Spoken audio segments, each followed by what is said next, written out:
Hello everyone and welcome to the stats reading group. So we're going through part 1 of the book, which has all the data and probability prerequisites. If we look at the table of contents, chapter 1 has 3 sections. So we're going to do 1 section per week. This week is Introduction to Data. Before we get there, here is the concept map. These are the topics for this week. Okay, so we're starting with definitions, a lot of technical jargon, and setting up. Okay, so the purpose of these videos is not to go over everything in the book. I assume you're going to read on your own, but I want to take a few minutes to specifically talk about the figures. There's always a nice picture, and I think I want to highlight some key ideas. Okay. Speaking of key ideas, why this chapter? So, data, without data, you have no statistics. So, the more you know about the data collection process, about what is being measured, how it's being encoded, and what variables you have, the better you'll be able to do the statistics part. You have to get in there and watch what data is being collected. You can't just be like someone else did the data and you're just doing the analysis. No, it doesn't work that way. If you want to have conclusions, you need to know what the data is and actually participate in the data collection process. It's very rarely you can look at some data set and be like, oh, that's exactly what I needed. Okay, so a lot of definitions. Here is a picture of data from a computer game, and each player, terminology, the data for one player is called an observation. So we measured, we have some characteristics of the player, and we have how long they spent in the game, what score they earned, and other variables. So the collection of all the data we have for one player is called an observation. And for each player, we have measured a bunch of things. So the collection of all the ages is called a variable.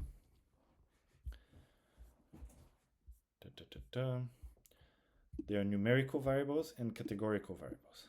Very different things we can do with them. So it's an important distinction. Another important concept is a population and a sample. Here's the picture. This is the good case. We have a representative sample. The population has different layers, different characteristics. Individuals with deeper blue or lighter blue color. And the sample has similar mix of colors. In contrast, a bias sample, like this one, we took only individuals from the deep blue space, deep blue region. So anything you conclude based on the sample is not going to be representative of the whole population. You never took the light blue individuals at all. So that's a problem. Okay. More definitions: predictor variables and outcome variables.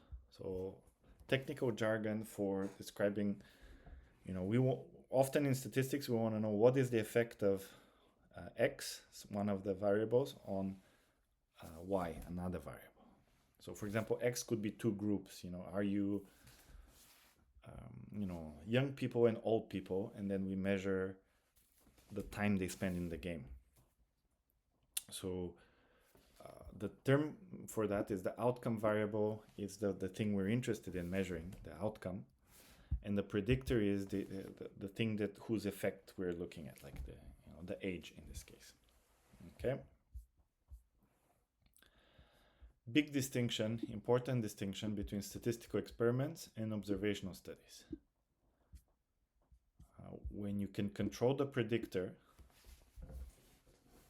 so as an experimenter, you assign people to one group or another. Like you choose, age you cannot control, but in an experiment,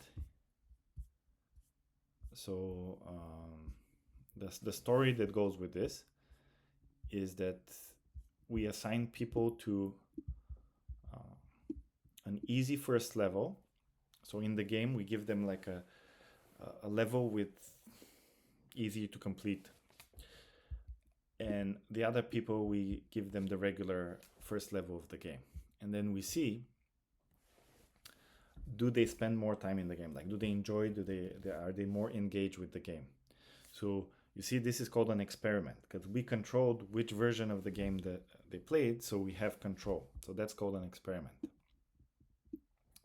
The more general case, we just collect data and we observe its value. So that's called an observational study. We didn't influence the outcome. We just see what happened. Okay. In experiments, this is more terminology. The people to whom we give a special treatment, it's called an intervention group. And the people who get the business as usual, or like the regular version, is called a control group. So the idea is you have these two groups, and we can compare the outcome variable between the two groups. This is what allows us to judge if the intervention had an effect or not, or measure the effect. So we have people who did the easy level and people who got the regular version. We can compute the total time spent, the average time spent by players in the two groups. And then if we see a difference, then we say, oh, well, the easy level does something. Like we have improved engagement in this game. Okay.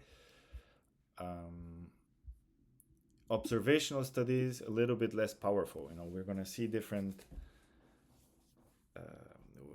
the two variables, we can find a correlation between them. People who spend, okay, I won't go into an example. Okay, so more key ideas. Random sampling.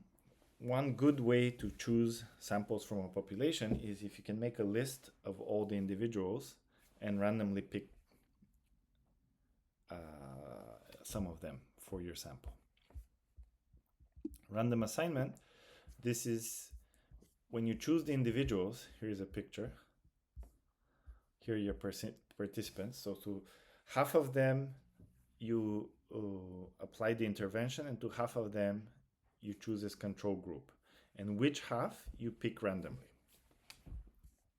So by picking randomly, you're not making a biased choice. Like you're not, the two groups are very likely to be similar, or just fancy Latin terminology for this. All other things being equal. Okay, so very important paragraphs I will let you read because I can't do it justice in 5 minutes.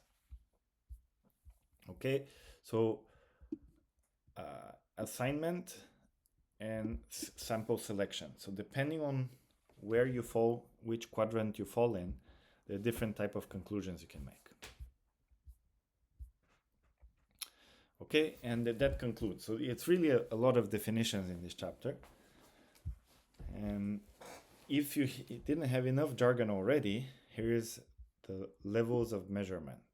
Okay, so many stats textbooks insist on this terminology.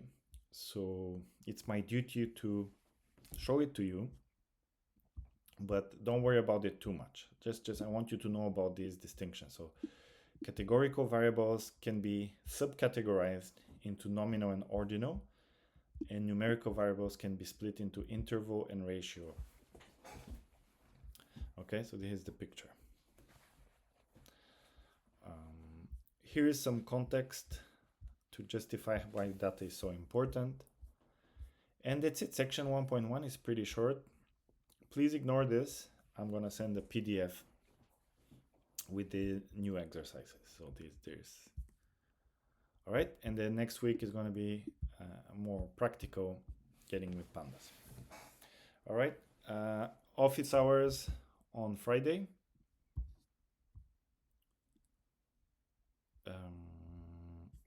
And that's it. Solutions to exercises coming Friday too. All right. Ciao.